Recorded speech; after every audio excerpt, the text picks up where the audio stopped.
Hey y'all, today we are answering lots and lots of questions from viewers, taking some of the most common questions and answering those. A lot of people are digging my new glasses, and you were curious about where they came from. It's so funny because one girl wrote in, she's like, they look like Chanel. Good one, girlina, because these are Karl Lagerfeld. I got them, they're not, I can't remember where did I get them. They're not fancy, they're not expensive, they're like $130, which, you know, for glasses frames, that's not bad. So anyway, Karl Lagerfeld, those are my new specs.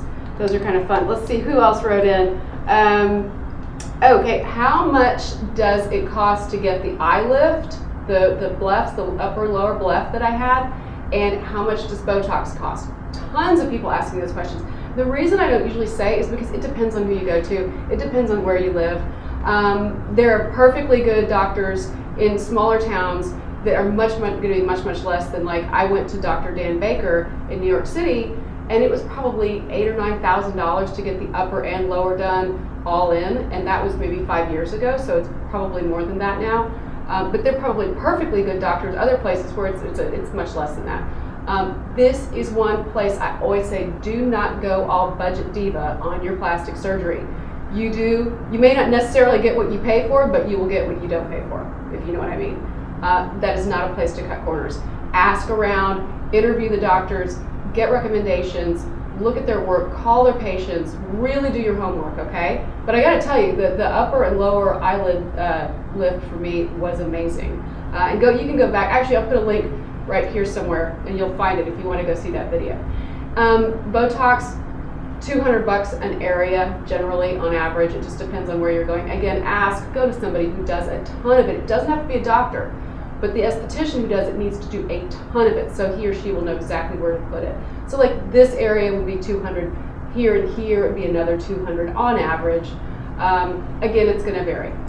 Final question comes from this one woman. She totally cracks me up, and she's like, well, I don't understand why you want to be so skinny and miserable. I'd rather just be fat and happy. And I got a couple of other, very rare, but a couple of other ones along the same lines. And it kind of makes me laugh because, well, fine, be fat and happy. I don't care. I don't know why you're watching the channel. I mean, you're welcome to, but it's pretty funny. So you should read some of the comments. Some of them are hilarious. And I do leave the funnier ones up, because if somebody wants to be fat and happy, go at it, sister. Go have fun. Be your fat, happy self. I will caution you, being overweight is not healthy. So try to find the healthy weight. You don't have to be skinny. We're not talking supermodel here. Find your healthy weight, though. Please, I implore you. This is not about fitting into some cultural perfection, none of that, some cultural ideal. It's about finding your healthy weight. So we're not about being skinny and miserable, and we don't want to be fat and happy. How about be healthy and happy? Don't you think? All right, y'all. Stay as glamorous as you can stand to be. I'm Mattie Roberts.